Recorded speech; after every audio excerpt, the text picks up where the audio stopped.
শীতটা শেষ না হতে হতেই গরমটা এমনভাবে পড়েছে না, বসন্তটাকে আর ফিল করার ফিলই করতে পারিনি। তো যাই হোক, শুরু তো অল টাইমই ভালো লাগে, সেটা শীত হোক, গরম হোক, বসন্ত হোক। সবসময় তো চিকেন কষা খাই, আর চিকেন কষা তো অনেক ভিডিও আমি এর আগে দিয়েওছি, তাই ভাবলাম আজকে একটু অন্যরকম করে চিকেনটা বানাই। তো আজকে বানাচ্ছিলাম চিকেন স্টিউ।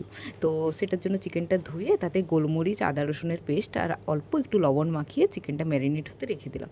ততক্ষণে সবজিগুলো কেটে নিলাম নিজের পছন্দ মতো, যা যা সবজি রুমে ছিল আর কি। একটু বিনস দিয়েছি, একটু গাজর দিয়েছি, পেঁপেটা তো মাস্ট দিতেই হবে, তার সাথে আলু, ক্যাপসিকাম, টমেটো, এইগুলোই আর কি।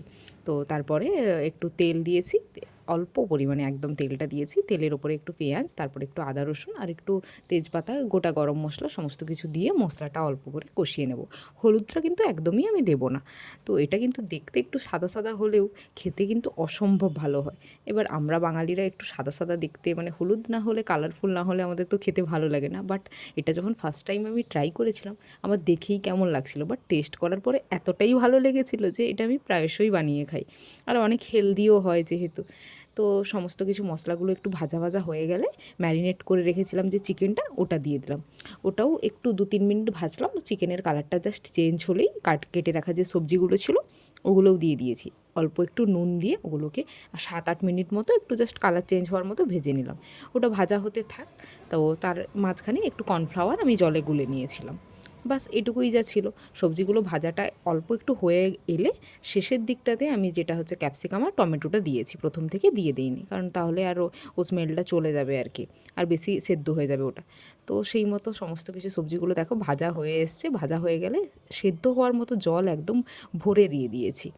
আলুটা সেদ্ধ হবে, পেঁপে বা সবজিগুলো যেহেতু বেশি ভাজা হয়নি, ডিপ ফ্রাই তো হয়নি, আর চিকেনটাও সেদ্ধ হবে, ভালো করে তো কষানো হয়নি, সেই মতো বেশি পরিমাণে জল দিয়ে দিয়েছি। দিয়ে এবার সেদ্ধ হতে ছেড়ে দিলাম আর কি। তো ওই 15 মিনিট মতো লেগেছিলো আমার সেদ্ধ হতে। একবার ট্রাই করলাম, দেখলাম যে পেঁপেটা সেদ্ধ হয়ে গেছে কিনা, দেখলাম পেঁপেটা সেদ্ধ হয়ে গেছে। পেঁপে সেদ্ধ মানে সবই সেদ্ধ হয়ে গেছে। তাই ওপর থেকে একটু কাঁচা লঙ্কা, একটু গোলমরিচের গুঁড়ো আর অল্প পরিমাণে একটু বাটার দিয়েছি। বাটারটা দিলে এর ফ্লেভারটা আরও সুন্দর আসে। তো সমস্ত কিছু মিশিয়ে নিয়ে জাস্ট নামানোর 1 মিনিট আগে ওই কর্নফ্লাওয়ার গোলা জলটা দিয়ে দিয়েছি।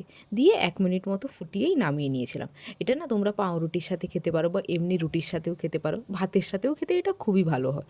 তো সমস্ত কিছুর সাথে, আর যেহেতু হেলদি, তো তোমরা কিন্তু অবশ্যই একবার বাড়িতে ট্রাই করো।